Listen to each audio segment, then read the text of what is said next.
Thanks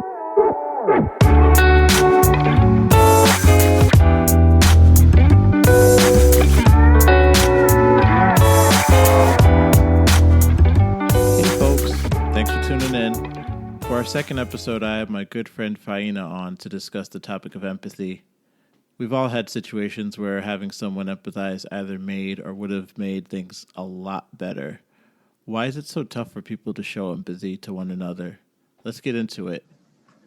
Faina, thank you so much for coming on. Really appreciate it.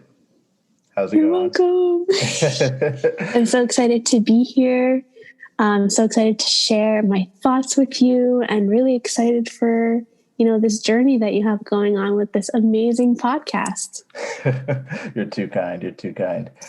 So for this episode, really wanted to focus on empathy. I feel like, just like from people that I know, I feel like you are someone who embodies empathy. You're very kind. You're always thinking of others. So I thought it would be great to have you on and really just get your perspective in regards to empathy in general, your thoughts on, if the society that we're in makes it easy, empathy within, corporations and the balance within that and everything. So without further ado, take it away. Yeah.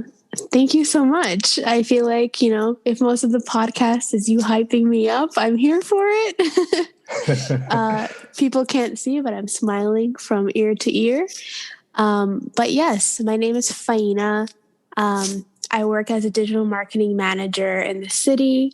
And ever since the start of the pandemic, it's been a lot of working from home, trying to connect with my team, and still continuing to ensure that we're connected and that we're bonded and that we're not just working from home. We're also continuing to bond from home, and just keeping tabs on each other beyond work, which counts as emotional bonding and emotional connecting. Very cool. Very cool. And do you think that during this time, at least from your perspective, has it been hard to really, strike that balance while at home, like getting things done and making sure that you and your other team members are, in a good place?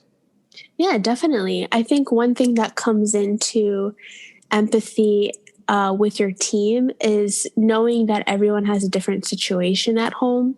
So whether someone is a caregiver or someone has a big family at home, so they can't always attend all the calls or be as present in calls, you have to take everyone's living situation into consideration. And also knowing how people work and how people communicate. Being able to connect in the workspace was so much easier than having calls. But now that we're on calls, we have to make sure that we're really listening to what the other person is saying. No, yeah, totally. And, we're not going to go into details of where you work or anything, but I do know where you work, there definitely is a level of empathy, and, they make sure that, the people that are working there are, in a good place, that they're, cognizant of everyone's different work situations and very, mindful of our social situation and what's going on, in the country and everything. But there are people who don't have situations like that. You want to elaborate in regards to just maybe, some anecdotal situations that, friends or family members have been in and how they have had difficulties as far as empathy within their workplace? Yeah, I actually do have a wonderful example for that. Well, wonderful for the story, but definitely not wonderful for them, where because of working from home, there's additional pressure to complete things in a speedy and efficient time. And you can't put that kind of pressure on people, especially when mentally, internally, they're dealing with so many other things. Like, am I going to be able to pay rent? Am I in this job because I actually love it or because I need to support my parents or whoever I live with? And so this person in particular she is very stressed out at her job, and they're not seemingly understanding the level of work that they're placing on her, but still having the same expectation for her to finish everything on time. And it doesn't seem like there's ever been conversations or check-ins to be like, hey, I know that we've placed a lot on your plate. How are you doing? Anything I can do to help you? How are you feeling? That's the biggest question, and that's where it should always start. How are you feeling? We usually ask that question in a meeting, and then we move on to work. Like, we don't even give the other person to answer sometimes. So even myself, if someone asks, how's your week? I'm like, good. And then that's it. Yeah. And I feel like that's something embedded into our culture, you know, like when you're at work or wherever, you know, you see someone and it's like, hey, what's up? Or, hey, how you doing? And you don't necessarily want to hear how they're doing. It's just like, you just keep it going, you know? Do you think that this, you know, let's just for the sake of it say lack of empathy that these individuals are showcasing to like this particular person and other, you know, situations that occur within workplaces, do you think that the person who is lacking the empathy in those particular situations, do you think that it's that that's just who they are, or do you think it's more so the structure in which or in the culture of the corporation that they work for? I think it's definitely the culture of the corporation, but even beyond that, it's the culture of the system and the industry. So actually, a teammate of mine had just shared an article about diversity and how people people of color and people in LGBT community feel in digital marketing. And for the most part, a lot of people report that it's not necessarily an issue that they have with their company, but it's an issue that they have with the industry. So for example, a lot of people feel like the lack of diversity and the lack of inclusion in these spaces, and particularly in digital marketing, there have been strides made, but there's still so much progress to be made in diversity and inclusion. And when you don't feel like you have representation in the industry, how are you supposed to feel like you have a space for empathy and a space for emotional intelligence to understand other people? No, yeah, that's a really good point. And I think that, you know, there's definitely things that have been done to rectify these situations, but, you know, there's definitely a lot more to go. In your ideal situation, so when it comes to empathy and the workplace and things that are being done or not done, what do you think more can be done to really ensure that it's an inclusive and welcoming and, you know, good environment for all? First of all, it definitely starts with hiring and retention. So it's not just about getting or hiring people of color, but it's also about retention and making sure that they stay, that they feel comfortable in these spaces. And that's really about creating a space of empathy. One thing that article had reported is that 74% of people of color believe that this lack of empathy and emotional intelligence in the space affects or negatively affects their advancement in their career and any kind of happiness or confidence that they feel in the environment. So it's not just about hiring someone for the sake of hiring someone.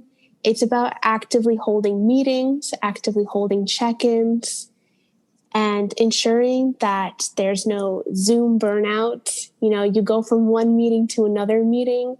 How often do you have a little check-in with yourself or with your team to be like, hey, how was that last meeting for you? Do you feel like you accurately or actively were represented in the meeting? Did anyone speak over you? Which really contradicts empathy, because how are you supposed to be emotionally intelligent with others or feel how others are feeling when you don't even give them a space or a path to succeed? That's a really good point. And do you think that money and, profit being the top prioritization for corporations plays a role in this? Because like one thing that I was thinking about while you were talking about this is that, when it comes to companies like Zingerman's, for instance, great company, amazing food, delicious food. Anyone listening, if you haven't had Zingerman's, what are you doing? Like, you need to get Zingerman's right now. But it's a I live under a rock. so Zingerman's is a very, very famous deli in Michigan, but they ship all around the world and everything. And one of the things that, in my head that made me think about them while you were talking is that first and foremost, they look to empower their employees. Like that's like very important to them and part of their culture where, every employee like is they first and foremost pay everyone really well, but they also just empower them to like be part of the company. Like they have like a vested interest in it. And I feel like that's something that a lot of companies are lacking. I feel like that, like when you have a vested interest in the company and like you're like empowered and told that like, this is yours too, it makes you want to like do more for it versus if like it's just the corporation and then you. So like what do you think can be done in companies to make it so that people feel empowered and feel like it's not only about the money? Do you think that we need to kind of rectify that in some way?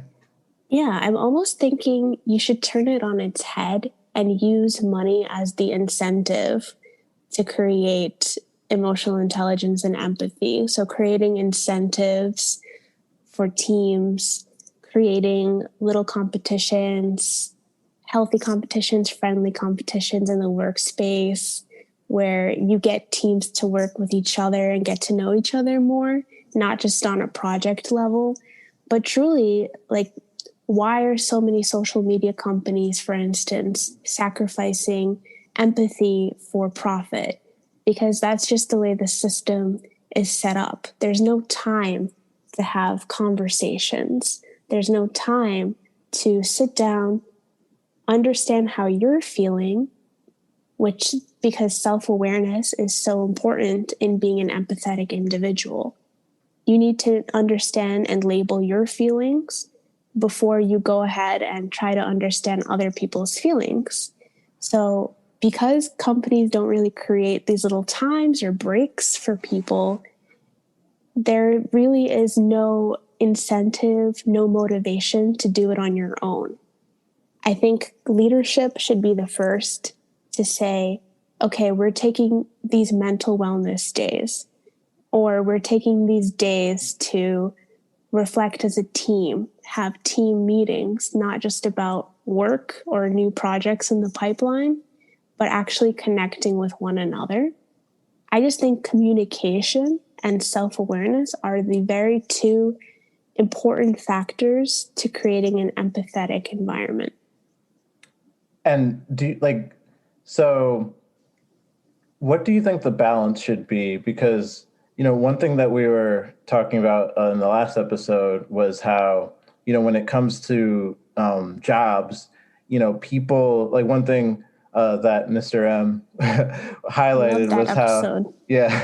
was how, like religion has taken a bit of a step back, and a lot of people who would, go to churches and church would be like a place for them to seek community, for them to seek connections and all these other things. People now are expecting and looking for that in the workplace. They're looking for the workplace to provide them money, to provide them, security and, community and all of these things. And, Mr. M was making the point from his perspective that this is translating to people being a bit more depressed because they're basically placing all of their self-worth within their job. So what are your thoughts on that? And what are you do you think that there needs to be somewhat of a balance? Yeah, I've definitely met people, and sometimes I even consider myself to be someone who throws myself so into work that I don't remember to journal. I don't remember to do anything for myself.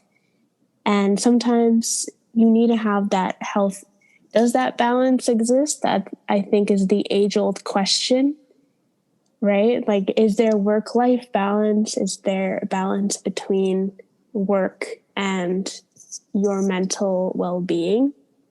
But I think a way to create that balance is taking breaks or maybe even waking up earlier, really carving out a time for yourself, even if that involves having to tell your team, like, hey, I'm going to be taking some time off.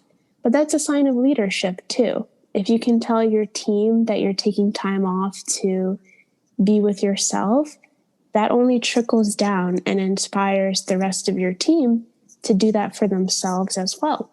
So I think that's a way that can create balance. And what else was I going to say on that regard? Something that I had noted down yesterday is that it's really about walking with yourself and walking with other people. So what I like to think of empathy as is the path. You're carving out a path. You're walking down with someone down this path of their feelings.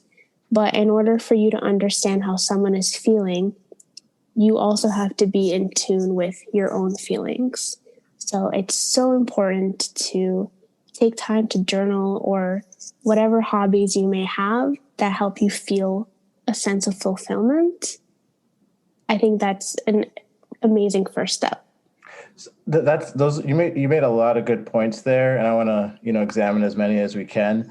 I think that everything that you're saying, I think would be beneficial to a lot of people. I think some people who might be listening would be like, yeah, that sounds great, but I don't have a job that offer like would allow me to just take a personal day, or it's not possible. Like I need to like get all those hours because I have to meet this many hours to be able to pay my bills and everything. So like with that, taking that into account, do you think that, societally there needs to be some sort of mechanisms put into place where, jobs are kind of mandated? Like, because, not everyone's going to have a job like you and I, where, you could just like take personal time off like at a whim, and no one's going to, really give you much shit about it or anything. So like, what are your thoughts about that societally? Do you think we just need to look at, work and like a relationship with work differently?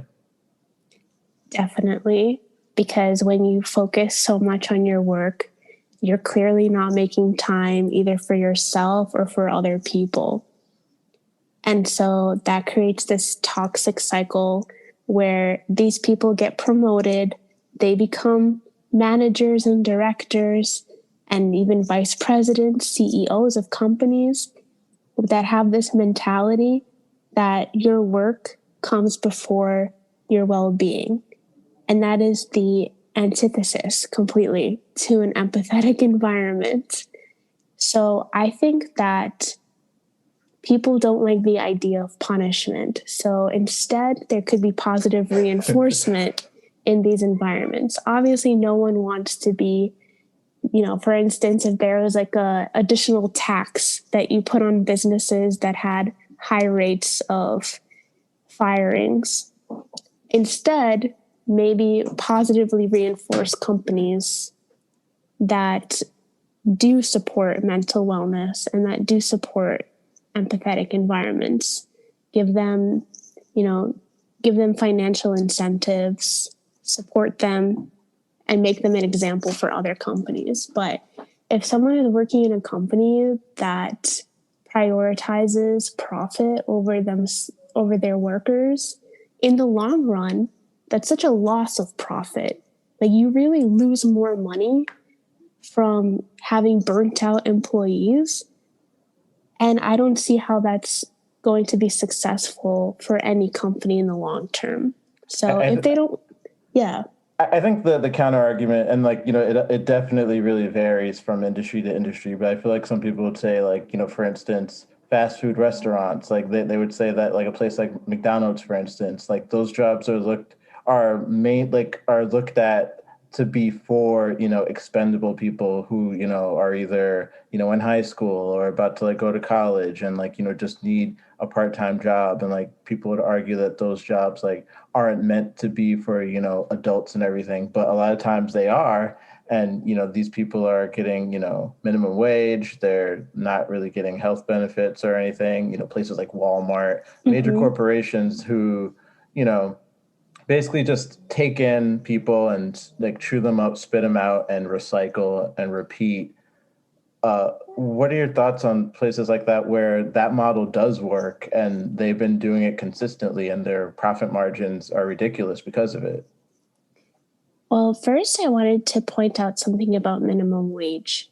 Because this is an environment where people are seen as expendable and it's not seen as a serious job, you have people complaining when minimum wage is increased. You have people saying, well, why is that McDonald's worker getting $15 an hour, but I'm doing this and I get underpaid? Like, that's not a sign of an empathetic society, because instead of asking why is someone getting more than me, you should be asking your workplace. You should be asking the system, why is it set up in a way that pits a human against another human and not pitting a human against the system that's actually creating this disparity in payment, So yeah, it's really shameful that the system has created expendable humans that are, it's almost like completely devoid of emotion. You're just seen as, and I think of Amazon too, the people that work in the factories and whatnot, the fact that there's been 19,000 cases of COVID reported, and knowing how people are treated in these environments, it's sickening, because I guarantee that they don't have any empathy from the top down. No, absolutely. And I think this is a really good point to harp on, because I feel like when it comes to, the concept of empathy and the concept of just like, like you were saying, pitting people against each other, like complaining about someone getting more money instead of, seeking more money from your own corporation. I think that's by design. I think that, people like the haves want the have-nots to fight with each other and get distracted and get, basically just dirty and muddy in the water, however you say that expression, so that you're so focused on these individuals who, at the end of the day, are just as, desperate and in a bad predicament as you, versus looking at the people who truly are the ones who are responsible for you not having much, because they're basically stealing everything. And, with that being said, when it comes to cognitive and emotional empathy, some people say that, when it comes to emotional empathy, while it's definitely something that's important, emotional empathy is also something that can, if, felt too strongly, can actually drive people who have good intentions to actually do things that are detrimental to the group that they're seeking to help. What are your thoughts on that? So I think it's important to differentiate between intent and impact, because when you're being empathetic, it's not just the fact of placing yourself in someone else's shoes. It's no longer about your intention. Your intention really doesn't matter anymore the minute you decide to step out of your zone and step into someone else's feelings. So at that point, when you're doing something for the betterment of people and it backfires, it's not about, oh, I didn't intend to make them feel worse. It's, oh, because of my actions, this didn't help them at all. So again, let me go outside of myself and outside of what I intended and really care more about the impact that I had on this person's feelings.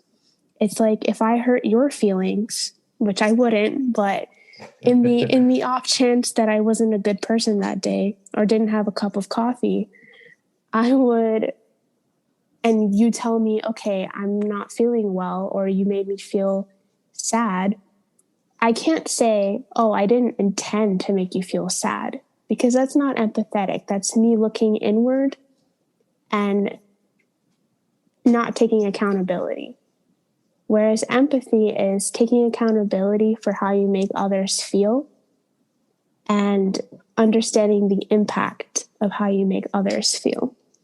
Right. And the thing about empathy is, like everything that you're saying is great and that would be ideal. But, when it comes to like the law, for instance, it's a double-edged sword. We live we're the only nation where like you are protected within the Constitution via freedom of speech. And it's a double-edged sword, because it's good because you can say whatever you want and you don't have to worry about the government coming after you no matter what. But that also means that people could say some things that, aren't the greatest at times, and that could, hurt people's feelings and everything.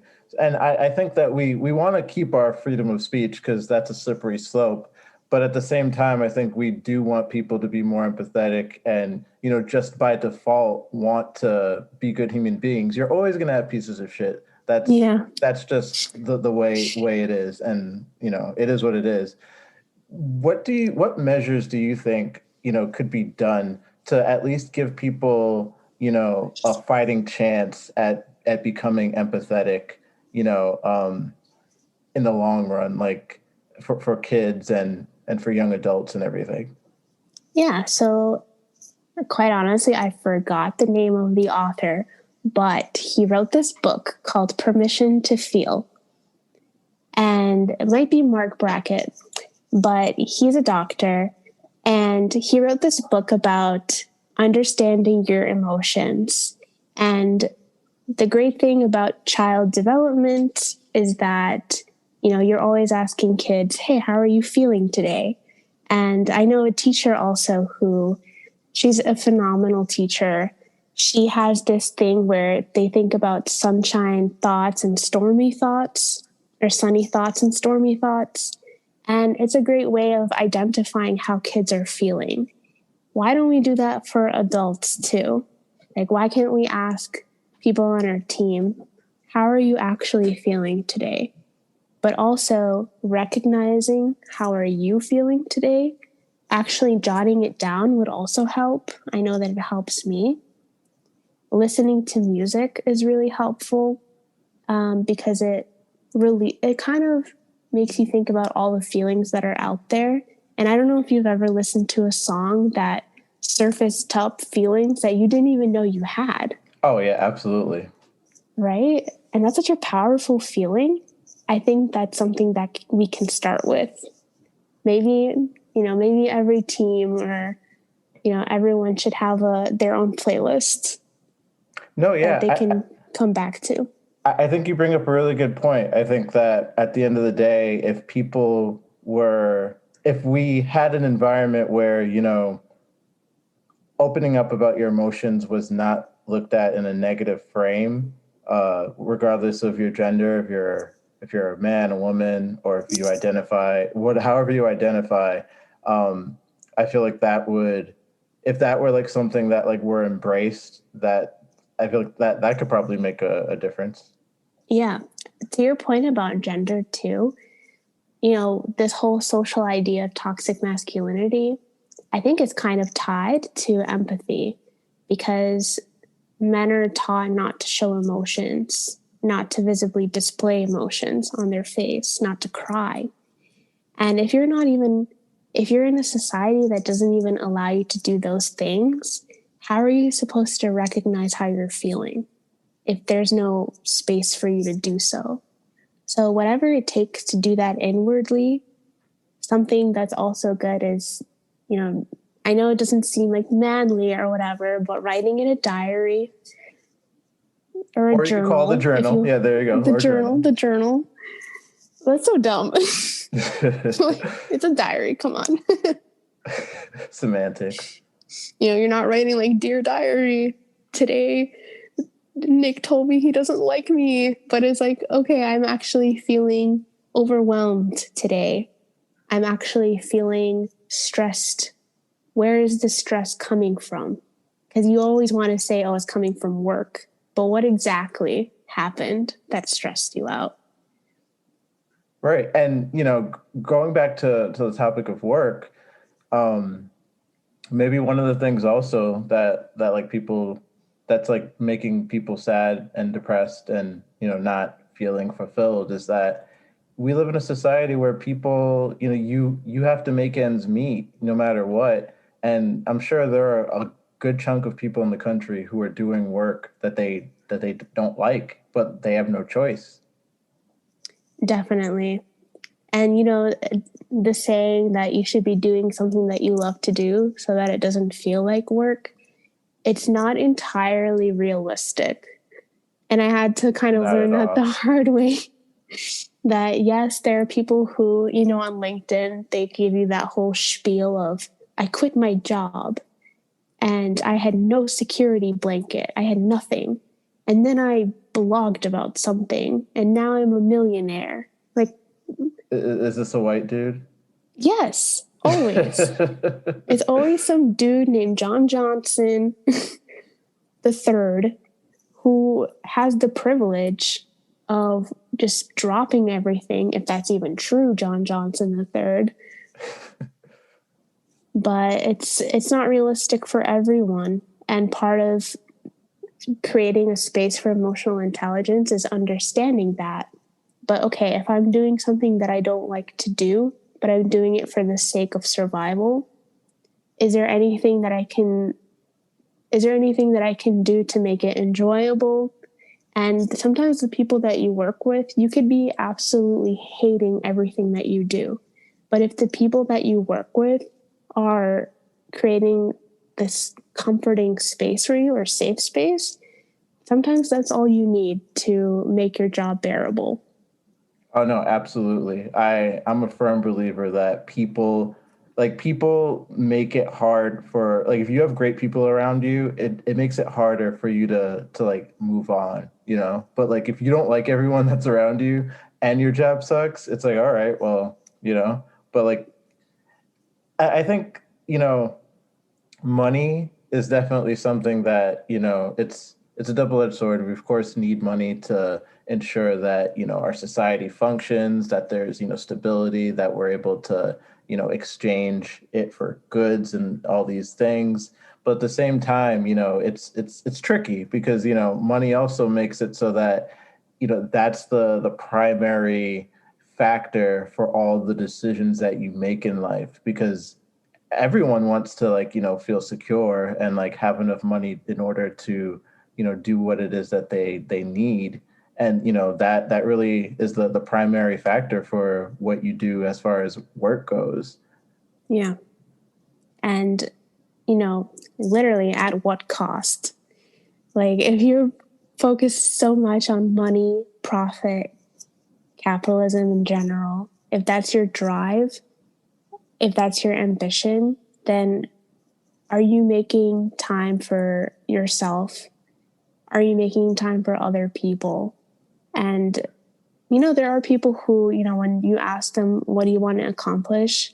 Their primary motivation is just to get rich, acquire money, and that's fine. Like whatever people want to do. But are you doing that at the expense of doing something that you love, doing something that gives you fulfillment or gives you time to meet with friends or spend time with family? Like the concept of having to work for your hours, having to work for days off.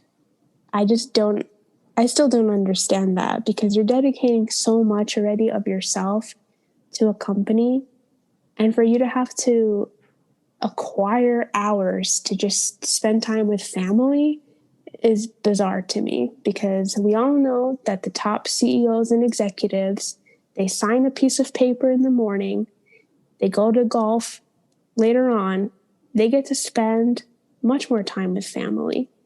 And that same level of respect and dignity just does not trickle down.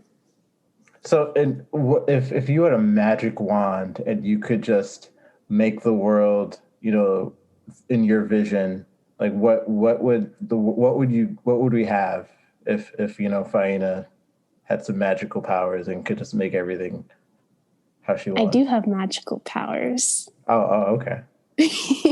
No, but I do think that emotional intelligence and empathy is a magical power. It's almost like being able to feel how others are feeling without it being in a dismissive way. I think that's magical.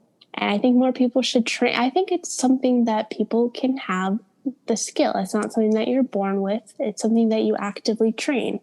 So if I had things my way in a Faina world, I would make sure that everyone has a box of liqueur in the office. No, I'm just kidding. I would make sure that there are mandatory trainings in workspaces, not just on code of conduct or sexual harassment, which are both very important, but also emotional intelligence, empathy, mental health. It really starts with those 3 core concepts in trainings.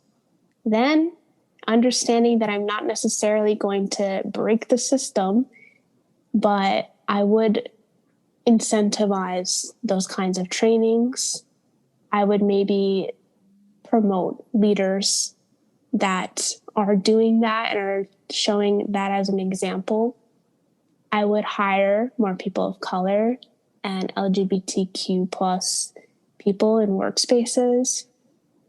I would just create an equitable society, because I think in an equitable society, you have more space to connect on a human level and not just see another person as an expendable object. I don't know if you've ever had this scenario as a kid. Maybe a lot of girls will understand, but a guy will hurt a girl's feelings and it's like, oh, he just likes you.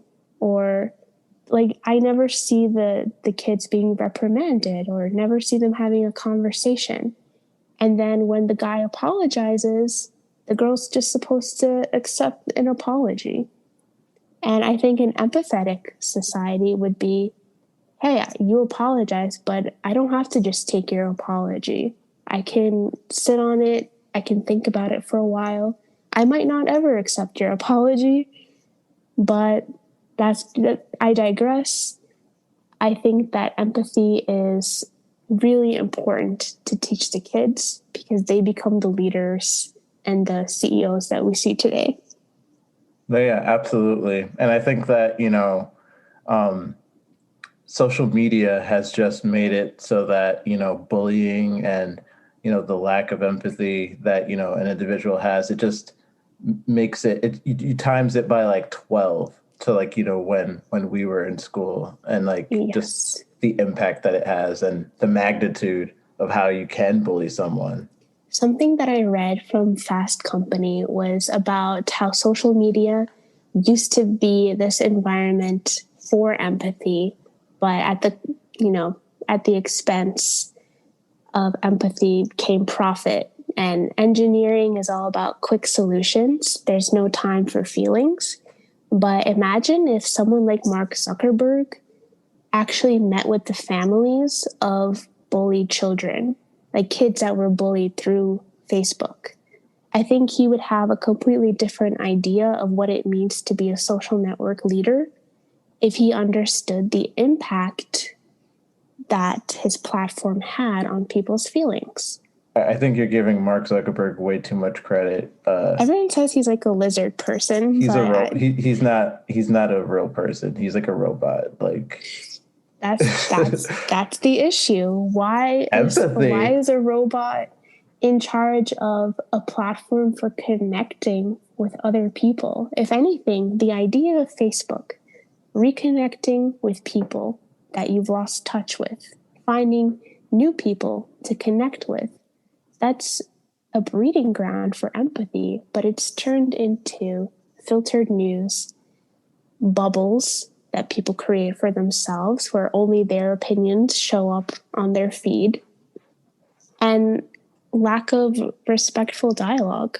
No, yeah. And I think, mentioning Zuckerberg is actually a great thing to harp on very briefly, because when you look at these corporations, when you look at these individuals who create these magnificent products that, enrichen our world and make us capable of doing outstanding things, the majority of the times, these people who are capable of doing these outstanding things are sociopaths, and sociopaths usually are not very empathetic.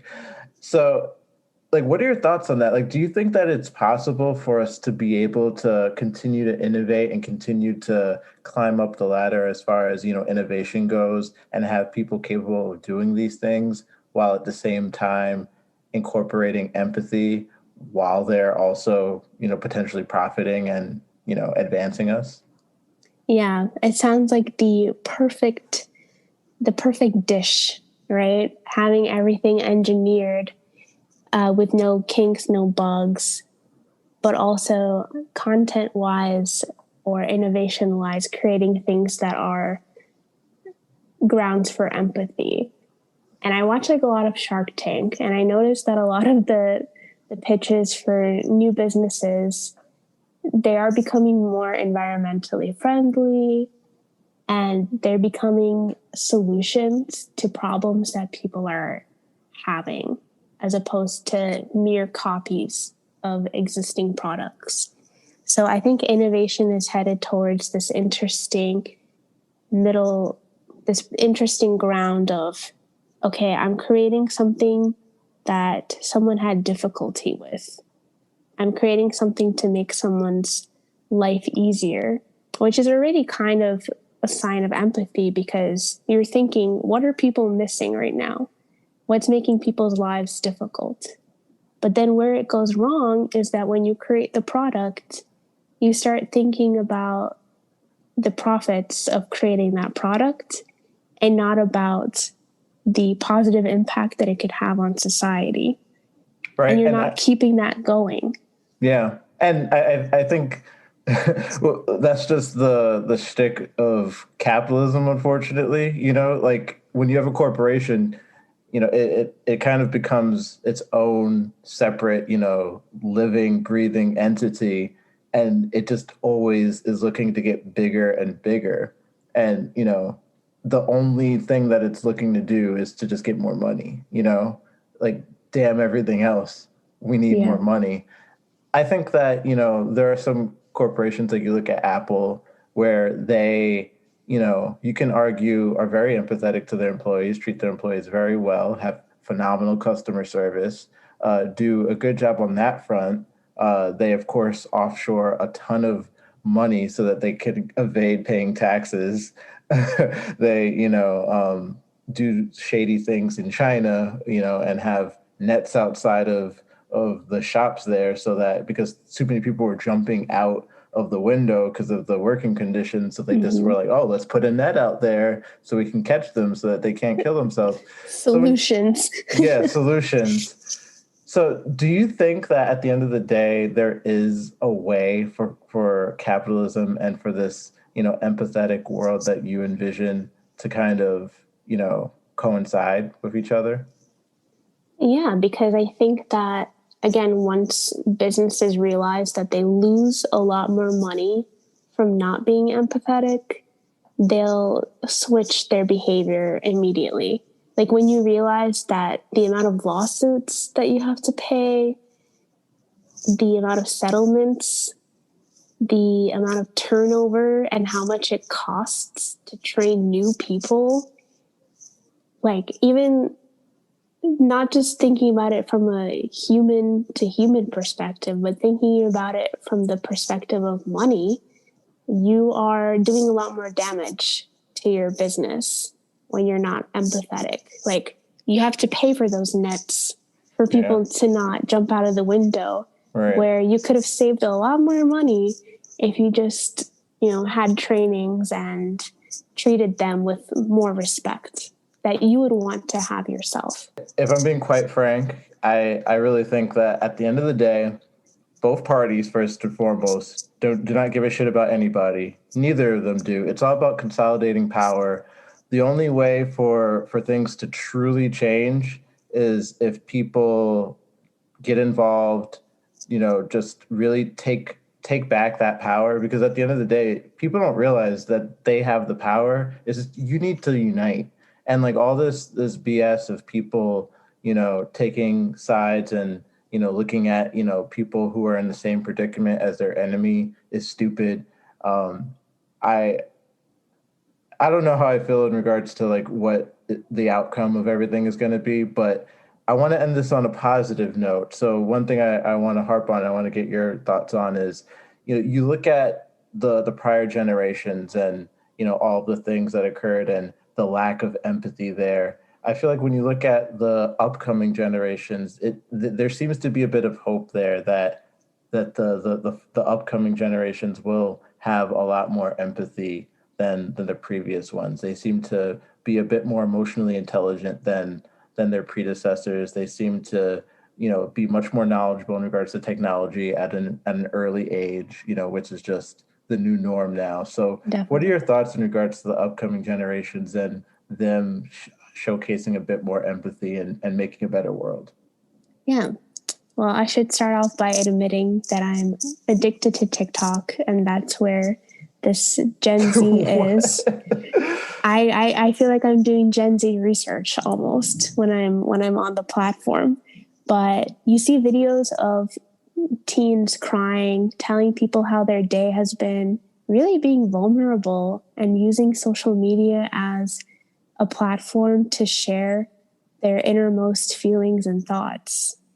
And the idea of meme culture also, the way that we can portray how we feel about something with just an image, is such an amazing innovation and ingenuity of emotional intelligence. The fact that every person is able to understand what that image means, I think that's a sign of increased empathy. So there's definitely a lot of hope for Gen Z. The fact that they're out protesting, the fact that they're having dialogue, and sometimes it turns into arguments with family. But the idea of dialogue is something that Gen Z is really good at creating, because they actually want to listen to your thoughts and listen to how you're feeling, as opposed to, in all honesty, sometimes I've seen like more older individuals on Facebook saying, "Oh, well, you're too young. You don't understand. You haven't lived through what I've lived through." And I think empathy would be, okay, me as a millennial, I'm stepping into your shoes. You came from a society that had stability and security. I understand where you're coming from. I understand why you're feeling this way.